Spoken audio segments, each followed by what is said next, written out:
Hello everyone, aldehyde and ketone में reducing agent के रूप में सोडियम बोरोहाइड्राइड का अध्ययन करेंगे। सोडियम बोरोहाइड्राइड है वो एक वीक रिड्यूसिंग एजेंट है। ये कुछ ही फंक्शनल ग्रुप का रिडक्शन करता है या रिड्यूस करता है, इसलिए ये है कीमोसेलेक्टिविटी शो करता है।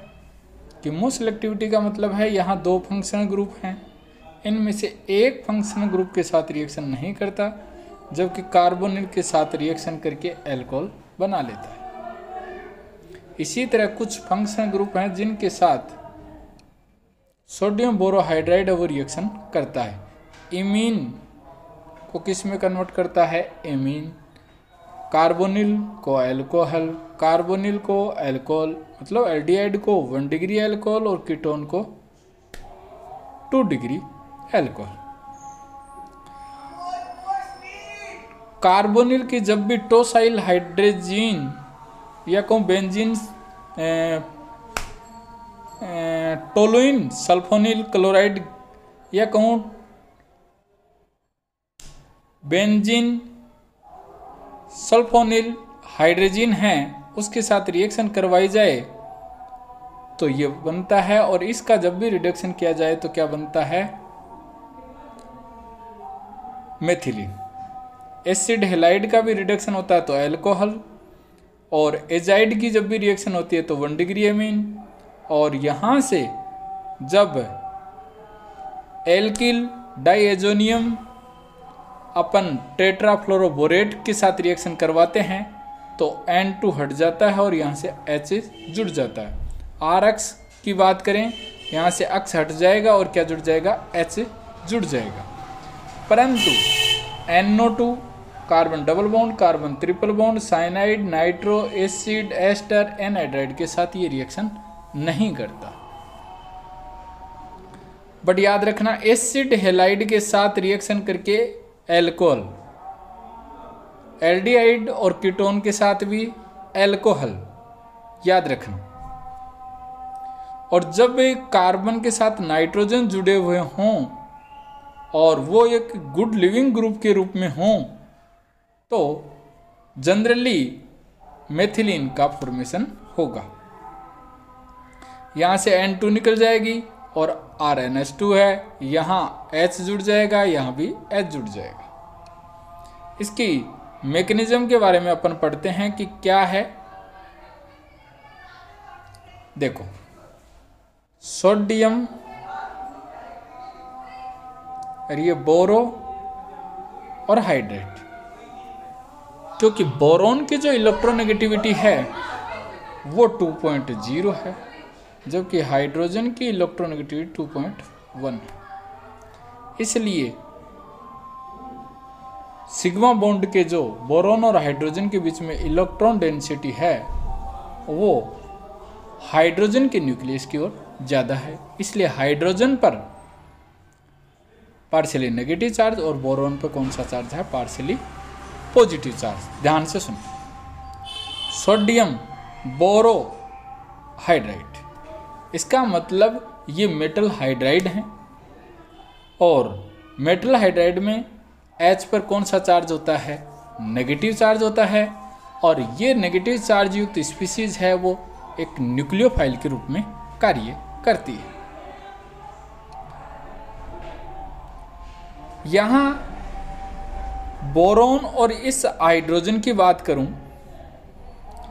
इसमें जो ये सेड पेयर्ड इलेक्ट्रॉन है वो हाइड्रोजन एक तो अपना और एक बोरोन का लेकर के एक न्यूक्लियोफाइल के रूप में अटैक करता है।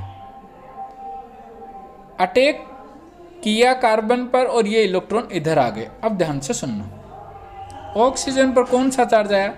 Negative charge. जबकि बोरोन पर कौन सा चार्ज रह गया? न्यूट्रल, क्योंकि नेगेटिव चार्ज था, उसका मतलब एक एक्स्ट्रा इलेक्ट्रॉन था। वो एक्स्ट्रा इलेक्ट्रॉन कौन ले गया? H। तो बोरोन के पास से एक्स्ट्रा इलेक्ट्रॉन नहीं बचा तो बोरोन हो गया न्यूट्रल। ये O नेगेटिव जब फिर से बोरोन के साथ रिएक्शन करेगा तो बोरोन पर कौन सा चार्ज आ जाएगा? फिर से नेगेटिव चार्ज।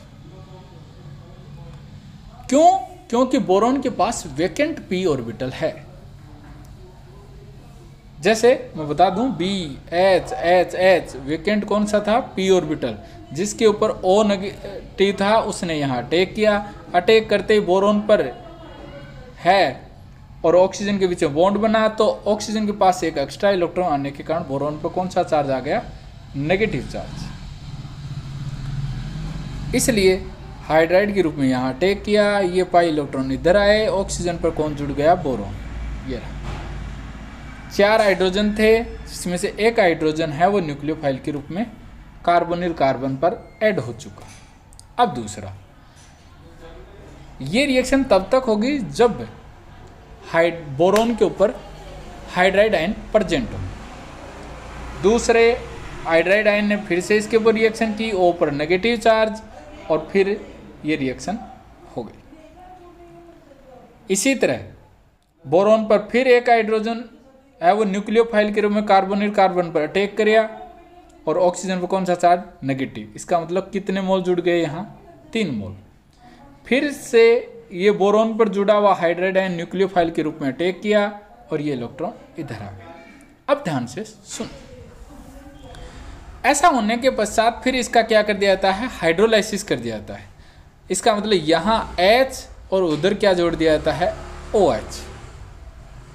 अब ध्यान से सुनना, H, इसका मतलब ये जो H ऑक्सीजन पर जुड़ा है वो सॉल्वेंट से आया है, और सॉल्वेंट के रूप में कौन है? H2O।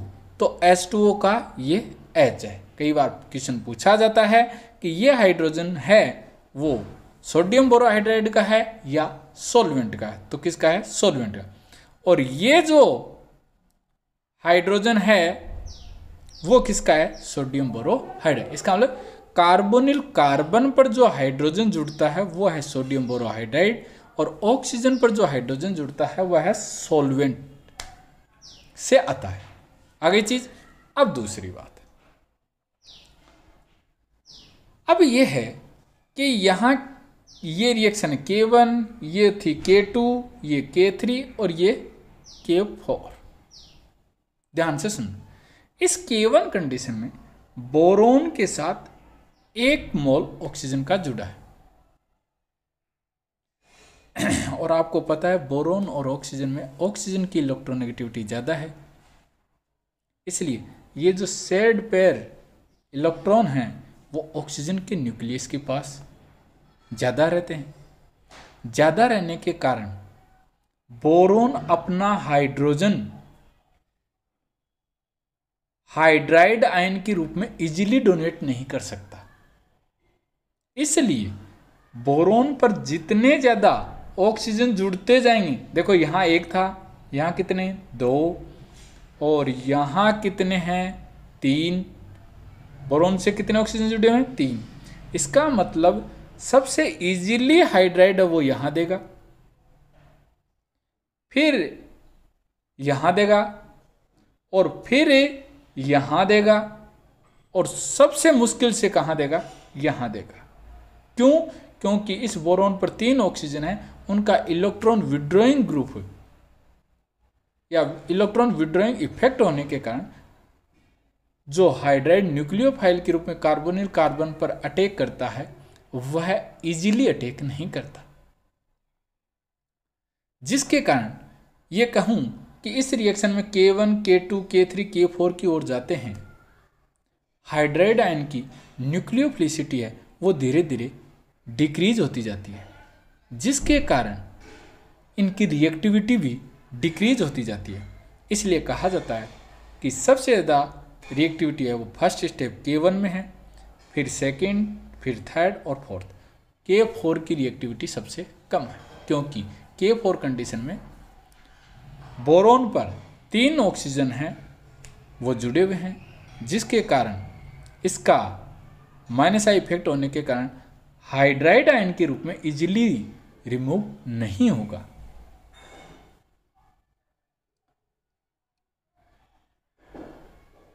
ये मैंने नीचे लिखा है, ऑक्सीजन के इलेक्ट्रॉन विड्रॉइंग इफेक्ट होने के कारण बोरोन से हाइड्रोजन हाइड्राइड आयन के रूप में इजीली रिमूव नहीं होगा। कब? जब बोरोन से ऑक्सीजन जितने ज़्यादा जुड़ते चले जाएंगे। अब ध्यान से सुनना नेक्स्ट कीमोसेलेक्टिविटी की, कि यहाँ जो कार्बोनिल है वो इस कार्बन डबल बॉन्ड के साथ कॉन्जुगेशन में है, जबकि ये कार्बोनिल कॉन्जुगेशन में नहीं है। इसलिए सोडियम बोरोहाइड्राइड का 1 मोल लिया जाए तो वह अनकॉन्जुगेटेड कार्बोनिल के साथ रिएक्शन देगा। ध्यान से सुनना ये बात, किसका मतलब ये जो अनकॉन्जुगेटेड कार्बोनिल है इसके साथ ये रिएक्शन करेगा और अल्कोहल में कन्वर्ट कर देगा। अर्थात कॉन्जुगेटेड कार्बोनिल के साथ रिएक्शन नहीं करेगा, मतलब इसके साथ रिएक्शन नहीं की। ये चीज ध्यान रखना। 1, 2 और ये 3, इस कंडीशन में मैं आपको पहले ये टोसाइल हाइड्रोजीन है, यहाँ से H2 और यहाँ से कौन निकल जाएगा O। और जब भी सोडियम बोरोहाइड्राइड की रिएक्शन होगी तो आपको पता है कि इस कार्बन पर 2 क्या जुड़ जाएंगे? हाइड्रोजन। तो प्रोडक्ट क्या बन जाएगा? ये रहा। यहाँ कार्बोनिल किस में कन्वर्ट हो जाएगा? मेथिलीन में। याद रखना ये चीज।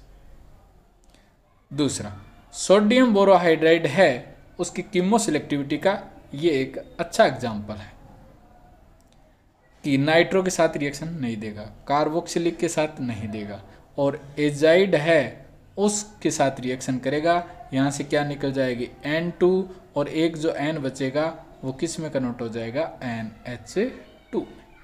इसका मतलब रिडक्शन हो गया। ये है थर्ड क्वेश्चन, या कहूँ सेकंड क्वेश्चन। ओजोनोलाइसिस हुआ O और O, इधर कीटोन बना और इधर एल्डिहाइड बना, और कीटोन और एल्डिहाइड हैं, उनके साथ सोडियम बोरोहाइड्राइड जब भी रिएक्शन करता है तो आपको पता है अल्कोहल बनता है।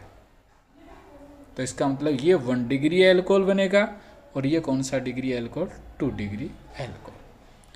इस वीडियो में कहीं कोई भी एग्जाम्पल या मैकेनिज्म नहीं समझाएं, आप मुझसे फिर पूछ सकते हो। थैंक्स।